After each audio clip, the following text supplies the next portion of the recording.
Merhaba arkadaşlar, kanalıma hoş geldiniz. Bugün şöyle az ince bir ipim var. Şöyle göstereyim, yünlü bir ip. Bununla harika bir model başlayacağız. Şişlerim 3 numara. Yapım aşamalarına geçmeden önce kanalıma abone değilseniz abone olup videolarımı da beğeniyorsanız beğeni yapmayı, yorum yapmayı, beni desteklemeyi unutmayın. Şimdiden hepinize teşekkürler. Dilerseniz yapım aşamalarına geçelim. İlmeklerimizi alarak başlayalım. Bu model için ilmek sayısı 3 ve 3'ün katları artı 2 olması gerekiyor. Yapacağımız örgüye göre bu şekilde ayarlayıp modelimizi tam denk getirerek kurabiliriz. Şöyle birkaç ilmek başlayalım. İlmeklerimi tamamlayıp geliyorum. İlmeklerimi çıkardım. Şöyle arka yüzünde bir sıra ters ördüm.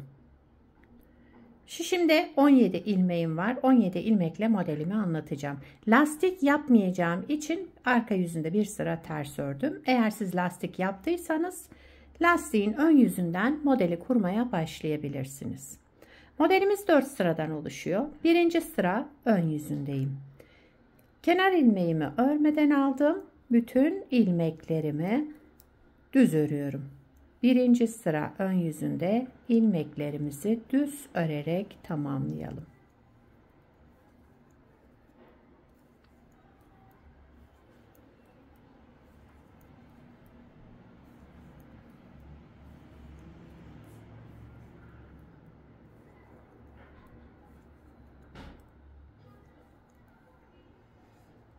Evet. İkinci sıra arka yüzüne geçtim. Kenar ilmeğinden sonra bütün ilmeklerimi ters örüyorum. Küçük bir parça olduğu için ben lastik başlamadım. Ama siz lastik üzerine başlayın. Modelde kıvrılma oluyor bakın. Lastik yapmazsanız. Bütün ilmeklerimi ters örerek sıramı tamamladım.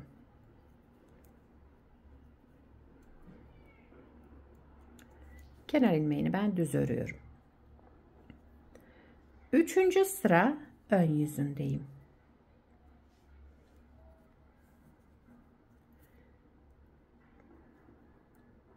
Kenar ilmeğinden sonra bakın 3 ilmeğim var. Bu ortadaki ilmeğimi öne alacağım. Şöyle 2 ilmeğin yerini değiştirdim. Bakın öndekini arka taraftan arkaya aldım. İkinci ilmeğimi de öne aldım. Daha sonra bu 3 ilmeği üçünü bir şişime alarak düz ördüm. Şişimden çıkarmadan bir artırma yaptım. Daha sonra yine bu ilmeğimi düz olarak ördüm. Yine burada 3 ilmekten 3 ilmek çıkarmış olduk. 1, 2, 3. Aynı işlemi yapıyorum. Şöyle 3 ilmeğimizi tutalım. Ortadakini öne alalım. Ön taraftan bakın şöyle şişimin önüne aldım ortadaki ilmeğimi. Daha sonra 3 ilmeğimi topladım, düz ördüm. Bir artırma yaptım. Tekrar bu üçlü olan ilmeğimi düz ördüm. 3 ilmekten 3 ilmek çıkardım. Ortadaki ilmeğimizi öne alalım. Daha sonra bu 3 ilmeği toplayalım, düz örelim. Bir artırma, tekrar düz ördüm. 3 ilmekten 3 ilmek çıkarmış oldum. Üçüncü sıra ön yüzünde modelimiz böyle devam ediyor. Şöyle 3 ilmeğim kaldı, kenar ilmeği hariç. Ortadaki ilmeğimi öne aldım şu şekilde. Daha sonra bu 3 ilmeği topladım, düz ördüm. Bir artırma yaptım. 3 ilmeği tekrar topladım, düz ördüm. 3 ilmekten 3 ilmek çıkarmış oldum. Kenar ilmeğimi de düz ördüm. Dördüncü sıra arka yüzündeyim. Kenar ilmeğinden sonra bütün ilmeklerimi ters örüyorum. Şu şekilde bütün ilmeklerimi tek tek alarak ters örüyorum. Son sıramız.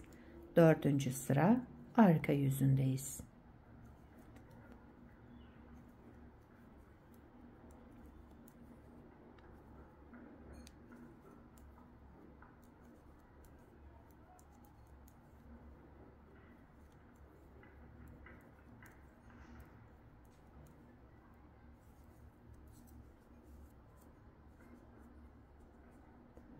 Evet, modeli bir kez kurduk. Bakın modelimiz böyle devam edecek. Yavaş yavaş kendini göstermeye başladı. İsterseniz bir kez daha kuralım. Şurada birinci sırada ne yaptıysak aynısını yaparak birinci sırayı başlayalım. Yani modeli tekrar kuruyoruz. Birinci sıra ön yüzündeyim. Kenar ilmeğinden sonra bütün ilmeklerimi düz örüyorum. Birinci sıra ön yüzünde ilmeklerimizi düz örerek devam edelim.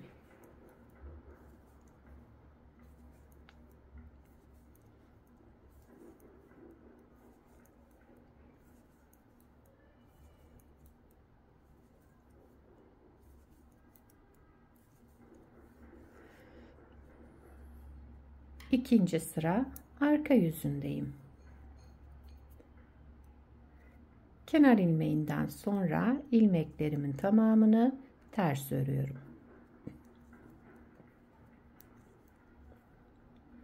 Modelimiz hep bu 4 sıranın tekrarından oluşacak.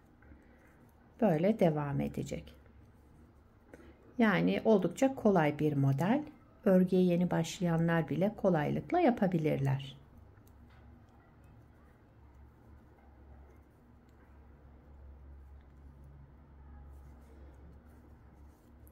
Evet.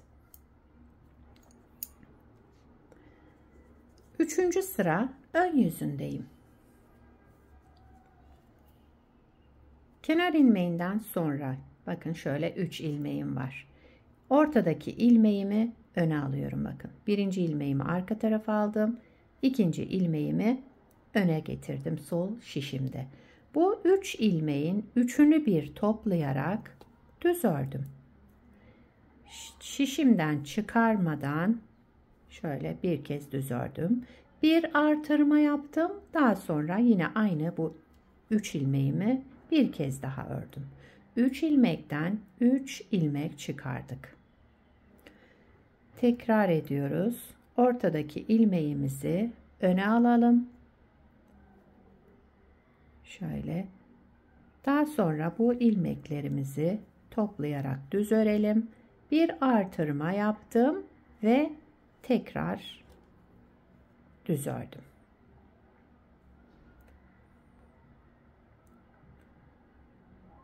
Şöyle birinci ilmeğimi arka taraftan aldım.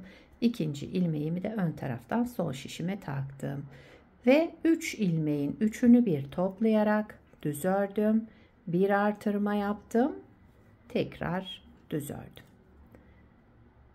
Aynı şekilde devam ediyorum.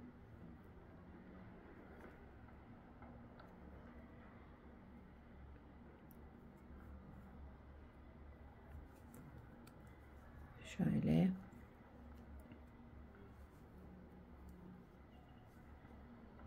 Son 3 ilmeğimiz kaldı. Burada da aynı şekilde yine ortadaki ilmeğimi öne aldım. Ve 3 ilmeğimi topladım, düz ördüm. Bir artırma yaptım. Tekrar düz ördüm. Kenar ilmeğimi de düz ördüm. 3. sıramı tamamladım. 4. sıra arka yüzündeyim. Kenar ilmeğinden sonra bütün ilmeklerimi ters örüyorum. Son sıramız 4. sıra. İlmeklerimizi ters örerek sıra sonuna kadar devam edelim.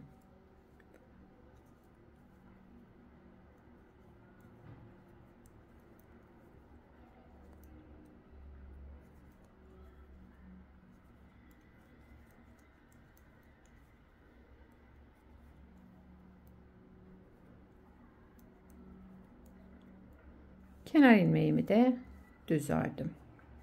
Evet, modeli 2 kez kurduk. Bakın arkadaşlar, model böyle devam ediyor. Bir parça da daha önce hazırladım. Hemen onu göstereyim. Şöyle yelek önü olarak başladım. Herhangi bir ölçü değil. Örnek model olarak başladım. Bakın şöyle.